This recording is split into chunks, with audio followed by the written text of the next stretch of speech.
ગીર સોમનાથ જિલ્લામાં ધોધમાર વરસાદ ખાબક્યો છે। વેરાવળમાં 30 કલાકમાં 20 ઇંચ વરસાદ વરસી ગયો છે। ભારે વરસાદને કારણે સમગ્ર વેરાવળ શહેર જળબંબાકાર થયું। વોર્ડ નંબર 5માં અનેક ઘરોમાં પાણી ભરાઈ ગયા છે। નિકાલના અભાવે પાણી ભરાતા સ્થાનિક રહીશો પણ પરેશાન થયા। વેરાવળમાં મેઘતાંડવ બાદ જનજીવન સંપૂર્ણ અસ્તવ્યસ્ત થઈ ગયું છે। ગીર સોમનાથના વેરાવળમાં મેઘરાજાની સટાસટી। ભારે વરસાદને પગલે રસ્તાઓ પાણીમાં ડૂબ્યા। ટાવર ચોકથી નગરપાલિકા રોડ પાણીમાં ગરકાવ થઈ ગયા। વેરાવળના રસ્તા પર ગોઠણસમાં પાણી ભરાઈ ગયા છે। વેરાવળમાં હજી પણ વરસાદ યથાવત। ગીર સોમનાથના વેરાવળમાં ધોધમાર વરસાદ છે। વેરાવળમાં હાઉસિંગ વિસ્તારોમાં પાણી ઘૂસ્યા છે। સોસાયટીના અનેક ઘરોમાં વરસાદી પાણી ફરી પડ્યા। વેરાવળના નીચાણવાળા વિસ્તારોમાં પાણી ભરાયા છે। વેરાવળની મુખ્ય બજારોમાં ગોઠણસમાં પાણી વહેતા થયા છે। આદિત્ય બિરલા હોસ્પિટલની સામે જ રહે છે, સીતરામાના મંદિરની શેરીમાં। અત્યારે અહીંયા ગટરના પાણી એટલે ભરાઈ ગયા છે કે બધાના ઘરમાં આવી રહ્યા છે। બધા માણસો જેટલા નીચે રહે છે બધાને તકલીફો છે। પ્લસ અહીંયા નગરપાલિકાનું કાંઈ તંત્રની સેવા છે જ નહીં। અત્યારે સવારે ગટર કાઢવાવાળા આવ્યા છે 4-5 જણા, જે બસ આંટા જ મારે છે, કંઈ કરતા નથી। હવે નીચે જેટલા રહે છે એ બચારા બધાના ઘર વખરી બગડે છે, ઘરનો સામાન બધું અત્યારે છોકરાઓને બધા હેરાન થઈ રહ્યા છે અત્યારે, પણ કોઈ આનું સોલ્યુશન નથી।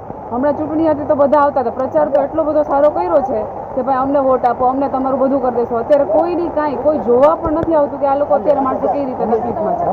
મારું નામ પૂજા કોટક છે।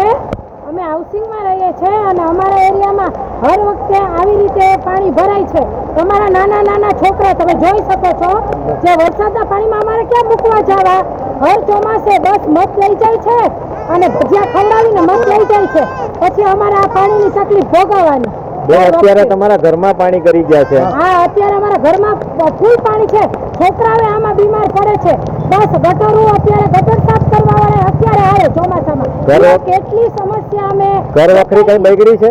હા, બગડે છે। ઘરમાં જો સેટી કબાટું બધું અમારું। સોસાયટી નંબર 4 બિલ્ડિંગ નંબર 7માં રહું છું।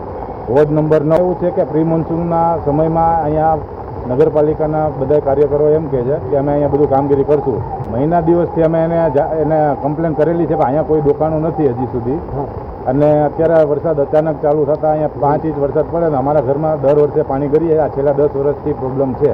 અહીંયા કોઈ અમને સુવિધા આપતા નથી, કોઈ અહીંયા કોઈ કાર્યકર આવતા નથી જોવા માટે।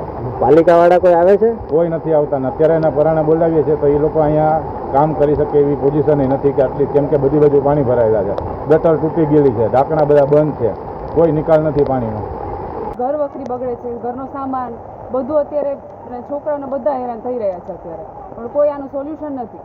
હમણાં ચૂંટણી હતી તો બધા આવતા હતા, પ્રચાર તો એટલો બધો સારો કર્યો છે કે ભાઈ અમને વોટ આપો, અમને તમારું બધું કરી દેશો। અત્યારે કોઈની કાંઈ કોઈ જોવા પણ નથી આવતું કે આ લોકો અત્યારે માણસો કઈ રીતે તકલીફમાં છે।